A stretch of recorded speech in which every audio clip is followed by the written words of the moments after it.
Chapter 1 A Day of Disappointments. Welcome to Real Point English Stories. It was a sunny day in London. I wanted to visit my uncle and aunt in South Kensington. They had a new house and I was excited to see them. I woke up early and packed my suitcase the night before. I thought it would be a good day. But I didn't know that this day would be full of disappointments. I booked a taxi on my phone. It arrived quickly. The driver was an old man with gray hair. He smiled and helped me put my suitcase in the car. But when we started driving, the taxi made a loud noise. Smoke came from the back of the car. I felt worried, but I told myself not to think too much. It's just an old car, I thought. We were driving through Camden Town. The streets were busy with people. The sun was shining and everything looked normal. But the noise from the car got louder. We drove past King's Cross Station, and suddenly the taxi stopped. The driver tried to start the car again, but it didn't work. I looked at the clock. My train was leaving soon. This was my first disappointment. "I'm sorry," the driver said. "The car is broken. I need to call for help." I didn't have time to wait for help, so I got out of the taxi. I stood on the street with my suitcase. I needed to get to Victoria Station. I waved my hand and called another taxi. Luckily, a new taxi came quickly. I got in and told the driver to go to Victoria Station fast. The driver nodded and we started moving. But there was a lot of traffic. We drove slowly through Bloomsbury, past the British Museum. The streets were full of cars and buses. My heart was beating fast because I was afraid I would miss my train. As we passed Trafalgar Square, the traffic stopped completely. I checked my phone. I had only 20 minutes to catch my train. "Will I make it?" I thought. The driver tried to make me feel better. "Don't worry. We will get there," he said. But I wasn't sure. The minutes passed, and we didn't move. Finally, the traffic started moving again. We passed Big Ben and the Houses of Parliament. Usually, I would enjoy these famous places. But today, I didn't care. All I wanted was to catch my train. When we arrived at Victoria Station, I ran out of the taxi. I thanked the driver quickly and rushed inside. The station was very busy. People were walking fast, holding their bags and looking for their trains. I looked at the big clock. My train was leaving in 10 minutes, but I didn't have a ticket yet. I rushed to the ticket counter, but there was a long line. I counted the people in front of me. There were at least 20. The line moved slowly. I looked at the clock again. I knew I would never get my ticket in time. This was my second disappointment. I thought hard about what to do. If I waited in line, I would miss my train. But if I didn't buy a ticket, I could still catch the train and pay later. I made a quick decision. I left the line and ran to the platform. The train was already there, and people were getting on. I ran faster, pulling my suitcase behind me. The platform was very crowded. People were pushing and hurrying to get on the train. I felt nervous, but I had to get on. When I reached the train, it was hard to get inside. So many people were trying to squeeze in. I pushed through the crowd, holding onto my suitcase. It was difficult, but I found a small space to stand near the door. The train was full. People stood very close to each other. My suitcase kept getting in the way, and people stepped on it as they walked by.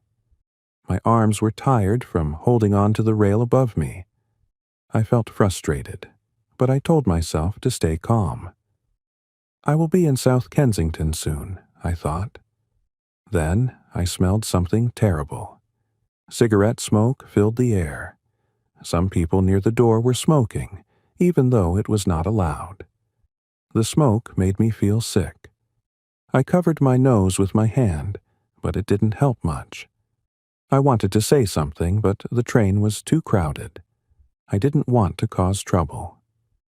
As the train moved through London, I looked out of the window. We crossed the River Thames, and I could see the London Eye in the distance. We passed Vauxhall and Clapham Junction. Each stop brought me closer to South Kensington, and I started to feel hopeful again. But then the train suddenly stopped. There was an announcement. "We are sorry for the delay. There is a signal problem ahead. We will be stopped for a short time." I sighed. This was another problem.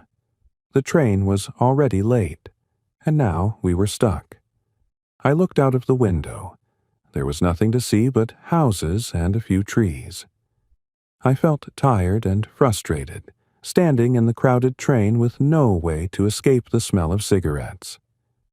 After a long wait, the train finally started moving again. I felt a little better, but my legs were sore from standing for so long. I couldn't wait to get off the train and see my uncle and aunt. Chapter 2. The Biggest Disappointment. After what felt like hours, the train finally arrived at South Kensington. I gathered my things, trying to keep calm. People were rushing to get off the train, so I waited for my turn. As I stepped onto the platform, I breathed a sigh of relief. The fresh air felt good after being in that smoky, crowded train. I pulled my suitcase behind me and made my way to the exit. The station was much quieter than Victoria, and I started to feel a little better. I imagined my uncle and aunt waiting for me at their house, ready with a warm meal and welcoming smiles. I thought, this difficult journey will soon be forgotten. I exited the station and looked around. South Kensington was a beautiful area, full of grand buildings and quiet streets. The sun was shining and the air was fresh. I checked my phone for the address of my uncle's house and started walking. It wasn't far, just a few blocks away.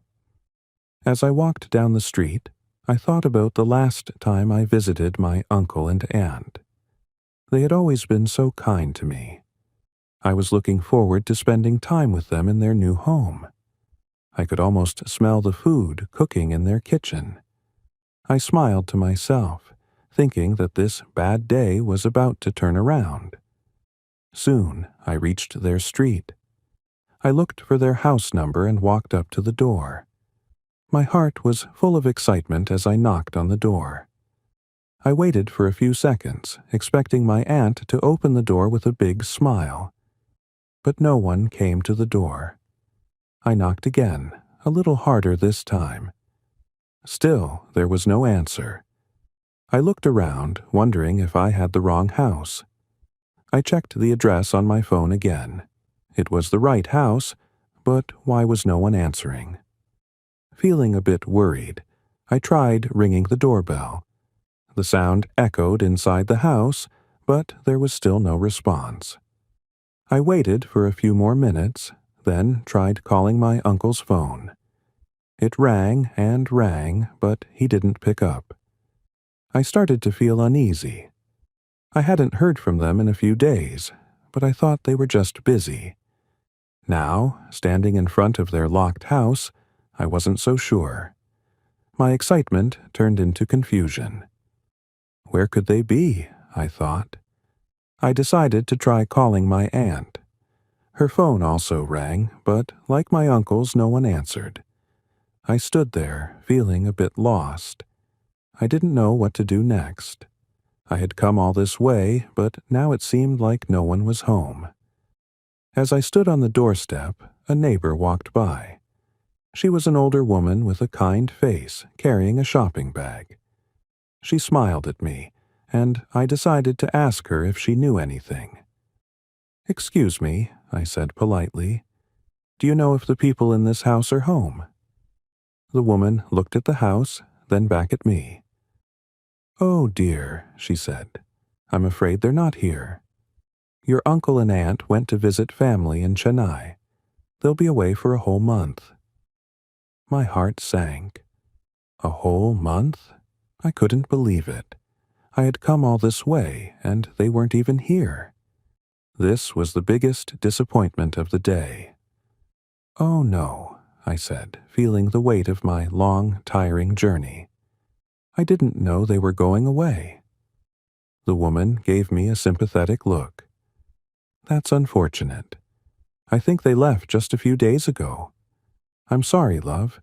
It looks like you'll have to come back another time." I thanked her and watched as she walked down the street. I stood there in front of the locked house, feeling completely lost. What was I going to do now? I didn't have enough money for another train ticket, and I certainly didn't have a place to stay. I sat down on the steps in front of the house, feeling the weight of the day pressing down on me.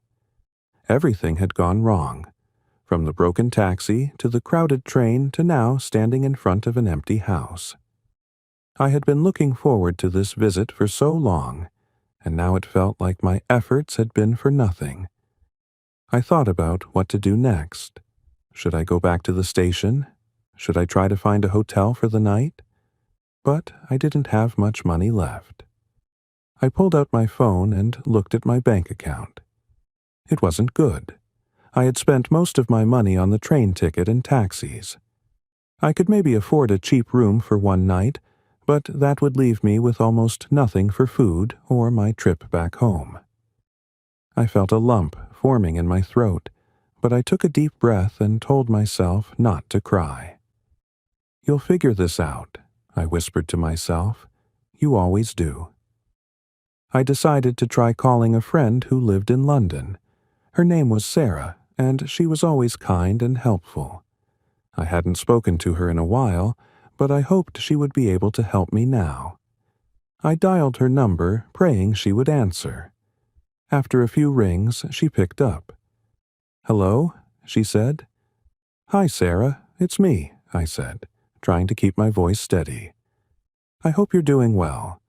I'm actually in South Kensington right now, and I've had a bit of a problem." I explained the situation to her, telling her about my journey and how my uncle and aunt were out of town. "Oh no, that's terrible," Sarah said. "I can't believe they didn't tell you they were going away." "I know," I said with a sigh. "I don't know what to do. I don't have much money left, and I'm stuck here." There was a pause on the other end of the line. Then Sarah spoke. "Well, you're in luck," she said. "I'm actually not far from you. Why don't you come over to my place? You can stay with me tonight." I felt a wave of relief wash over me. "Really? Are you sure?" I asked. "Of course," Sarah said. "It's no trouble at all. I'll text you my address." I thanked her over and over, feeling incredibly grateful. Within a few seconds, I received a text with her address. It was only a short walk from where I was in Earl's Court. I quickly grabbed my suitcase and started walking. As I walked through the quiet streets, I felt my mood lifting. Sarah's kindness had saved me from a very bad situation. I was still disappointed that I couldn't see my uncle and aunt, but at least I had a place to stay for the night. I could rest, and tomorrow I would figure out how to get back home. When I arrived at Sarah's apartment, she greeted me with a warm hug. come in," she said. "You must be exhausted." I nodded, feeling both tired and relieved. Sarah's apartment was cozy and welcoming. She led me to the guest room where I put down my suitcase and sat on the bed. "Thank you so much, Sarah," I said. "I don't know what I would have done without you." Sarah smiled. "Don't mention it. Now, how about we order some food and relax? You've had a long day." I agreed, and we spent the evening eating pizza and talking about everything that had happened. Despite the disappointments of the day, I felt lucky to have a friend like Sarah. I knew that things would get better from here. Chapter 3. A New Plan. Welcome to Real Point English Stories. The next morning, I woke up in Sarah's guest room. Sunlight streamed through the window, and I felt a bit more relaxed after a good night's sleep. Sarah had been so kind, letting me stay at her place, and now I had to figure out what to do next. I sat on the bed and thought about my options. My uncle and aunt wouldn't be back for a whole month, and I didn't have enough money to stay in London much longer. I needed to return home, but my train ticket only got me to London, and I didn't have enough for the return trip. I decided to talk to Sarah. Maybe she could help me come up with a plan. I got dressed and went to the kitchen where Sarah was making breakfast. The smell of coffee filled the air, and she smiled as I walked in. "Good morning," she said cheerfully. "How did you sleep?" "Much better, thanks to you," I replied, sitting at the table. "I really appreciate everything, Sarah. You've saved me." "No problem at all," she said, placing a cup of coffee in front of me. "So, what's the plan for today? Have you figured out what you're going to do?" I sighed. "I'm not sure yet. I don't have enough money to buy a new train ticket to go home. I guess I'll need to figure out another way to get back." Sarah nodded thoughtfully. "Well, let's think about this. Do you have anyone else in London who could help you? Or maybe we could find a cheaper way for you to travel back." I thought for a moment. I didn't know many people in London, and the ones I did know were either busy or lived too far away to help me. But Sarah was right. There had to be a cheaper option. "Maybe I could take a bus," I said. "It would be slower, but I think it would cost less than a train." "That's a good idea," Sarah said. "I'm sure there are some budget buses that go to your city. Let's check online." We both pulled out our phones and started searching for bus tickets. After a few minutes, Sarah found a company that offered cheap bus rides. The ticket was much cheaper than the train, but the journey would take several hours longer. "I found one," Sarah said, showing me her phone. "It's not the fastest option, but it'll get you home." I looked at the screen. The bus left from Victoria Coach Station, and the trip would take about 6 hours. It wasn't ideal, but it was my best option. I quickly checked my bank account again. With the money I had left, I could just about afford the ticket. "I think this will work," I said, feeling a little more hopeful. "It's not perfect, but at least I can get home." Sarah smiled. "Good. I'm glad we found a solution. I can take you to the station later today." I thanked her again, feeling relieved that we had figured something out. Sarah had truly been a lifesaver. After finishing breakfast, I packed up my things and got ready to leave. Sarah and I spent the morning chatting and watching TV, and I felt grateful for her company. As the time for my bus approached, Sarah helped me carry my suitcase down to the street. We hailed a taxi and made our way to Victoria Coach Station. The streets of London were busy as usual, but this time I didn't feel the same stress I had felt the day before. I was on my way home, and soon this difficult trip would be over. When we arrived at the station, I bought my bus ticket and waited for the bus to arrive. The station was busy, with people coming and going, but I felt calm. Sarah stayed with me while we waited, and we talked about our plans for the future. She told me about her job and the fun things she had planned for the weekend. "I'm really glad we reconnected," Sarah said. "It's been great catching up, even if it was under strange circumstances." "I feel the same way," I said. "It's funny how things work out sometimes. I didn't expect my trip to go like this, but I'm glad I got to see you." Soon, my bus arrived. It was a large, blue bus with lots of passengers already on board. I said goodbye to Sarah, giving her a big hug. "Take care of yourself," she said, "and let me know when you get home safely." "I will," I promised, waving as I boarded the bus. I found my seat and settled in. The bus was more comfortable than I expected, and I felt ready for the long ride ahead. As we pulled out of the station, I looked out the window, watching the busy streets of London fade into the distance. The bus made its way out of the city, and soon we were on the motorway, heading towards my home. I leaned back in my seat, thinking about the past couple of days. It had been a tough journey, full of unexpected problems, but in the end, things had worked out. I had learned a lot, and I felt proud of myself for staying calm and finding a solution. As the bus drove through the countryside, I thought about my uncle and aunt. I was still disappointed that I didn't get to see them, but now I had a reason to visit them again in the future. Next time, I would make sure they were home before I traveled. The journey was long, but I passed the time by reading a book and listening to music. Every so often, I looked out of the window at the fields and small towns passing by. It was a peaceful ride, and I felt grateful that I was finally on my way home. After a few hours, the bus made a stop at a small service station. I got off the bus to stretch my legs and grab a snack. The air was cool, and the sun was starting to set. I looked around at the other passengers, many of them standing in line for food or talking on their phones. Everyone seemed tired, but there was also a sense of quiet relief in the air. We were all on a journey, and soon we would reach our destinations.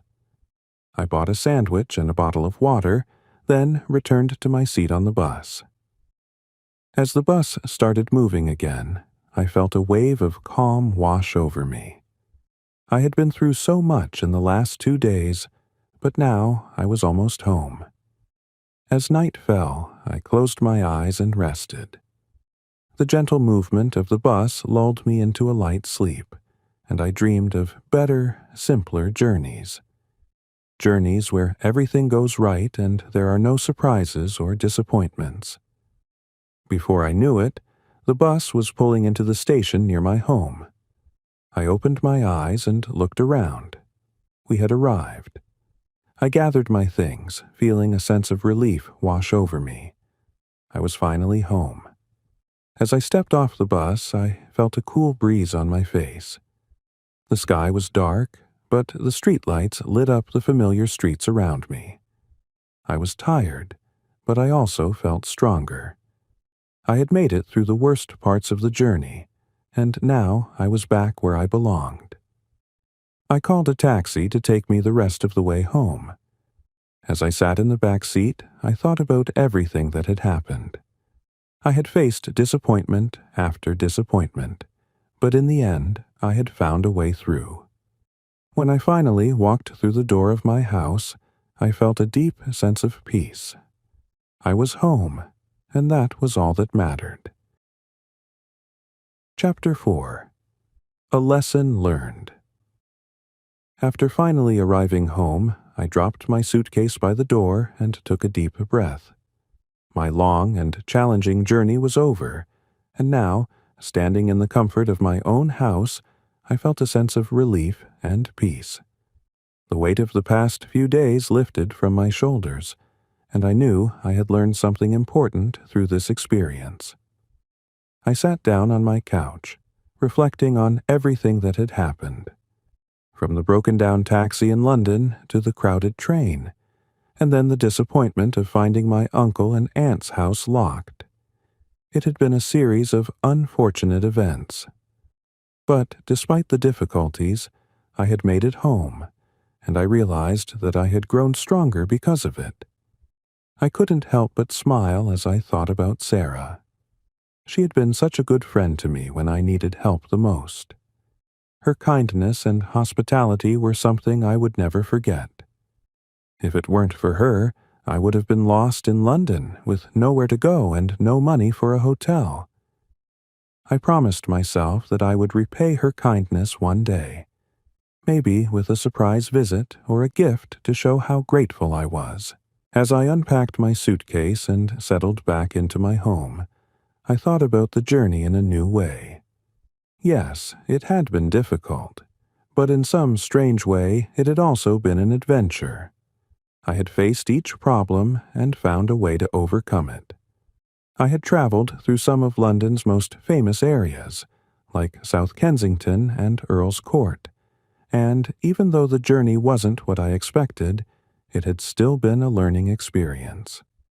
I remembered something I had read once. Traveling is a kind of education.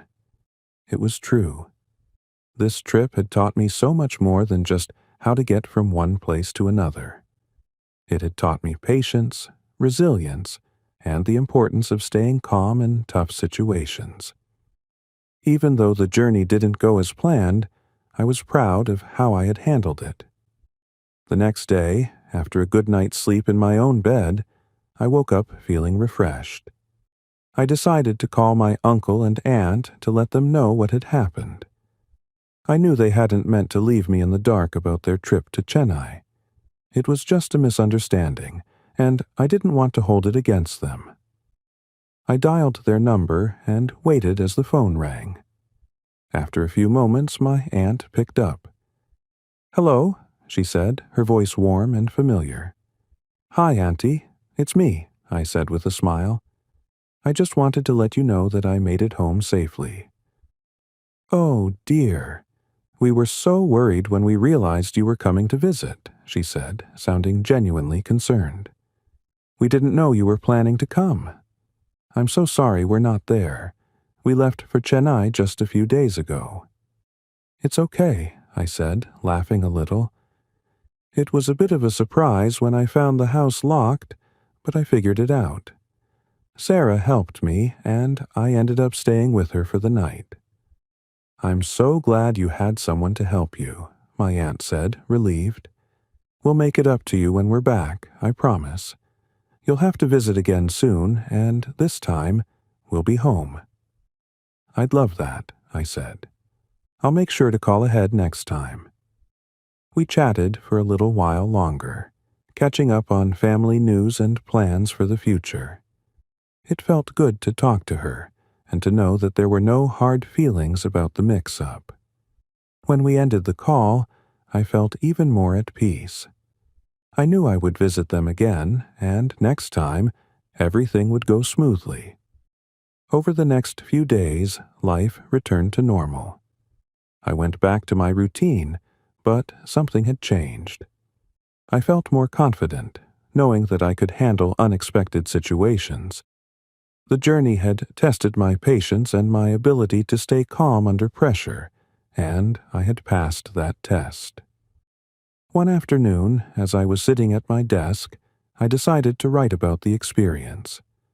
I pulled out a notebook and began jotting down everything that had happened, from the moment I stepped into that smoky, noisy taxi to the time I finally walked through my front door. As I wrote, I realized that this story could help other people too. Sometimes, when things go wrong, it's easy to feel overwhelmed and upset. But there's always a way through, and often we come out stronger on the other side. I titled my story, "A Bad Journey That Taught Me Something Good," and decided that one day I would share it with my friends or maybe even publish it online. It was a reminder that even the most difficult journeys have value, and we can learn from every challenge we face. In the weeks that followed, I stayed in touch with Sarah. We laughed about the strange series of events that had brought us back into each other's lives, and we promised to meet up again soon, under less stressful circumstances. I also started planning my next trip to visit my uncle and aunt. This time, I would make sure they were home before I made any travel plans. But I wasn't worried anymore. Even if something went wrong again, I knew I could handle it. I had learned that I was stronger than I thought, and that was the most important lesson of all. Final chapter: The Journey Within. Welcome to Real Point English Stories. A few months had passed since my challenging trip to London. Life had returned to normal, but the lessons from that journey stayed with me. It had been an experience full of unexpected problems, but I now looked back on it with a sense of pride. I realized that I had grown, not only in how I handled difficult situations, but also in how I approached life in general. One evening, I was sitting in my living room, sipping a cup of tea. It was one of those peaceful moments when you have time to think and reflect. My phone buzzed on the coffee table, pulling me out of my thoughts. It was a message from Sarah. "Hey, long time no see. How about a reunion? Miss our talks." I smiled, remembering how much Sarah had helped me during that tough time in London. She had been my lifeline when everything seemed to go wrong. I texted her back right away. "I'd love that. Let's plan something soon." We quickly made arrangements to meet up in London again, but this time things were going to be different. It wouldn't be a stressful, rushed visit. We would spend a day together, enjoying the city, and catching up on all the things we hadn't talked about in a while. The idea of a peaceful, well-planned trip sounded wonderful to me. A week later, I found myself on the same train heading to London, but this time I was ready. I had booked my tickets in advance, packed a light bag, and made sure everything was organized. I even checked with Sarah to confirm our meeting spot at a cozy cafe in Covent Garden. No surprises this time. As the train sped along, I looked out of the window, watching the countryside roll by. I thought about how different this journey felt compared to the last one. There was no rush, no panic, and no disappointments. But I also realized that without the struggles of my previous trip, I wouldn't have learned what I now knew. Every experience, good or bad, adds something to who we are. When the train arrived in London, I calmly collected my bag and stepped off, feeling relaxed. The station was busy, as usual, with people hurrying to and fro, but I wasn't in a rush this time. I found a taxi easily, and before I knew it, I was on my way to meet Sarah. As the taxi moved through the streets of London, I passed by some of the places that had caused me so much stress on my last trip: Earl's Court, South Kensington, and Victoria Station. This time, instead of feeling frustrated or tired, I felt a sense of calm and even nostalgia. These places were part of my story, a story that had changed me for the better. When I arrived at the cafe, Sarah was already waiting at a small table by the window.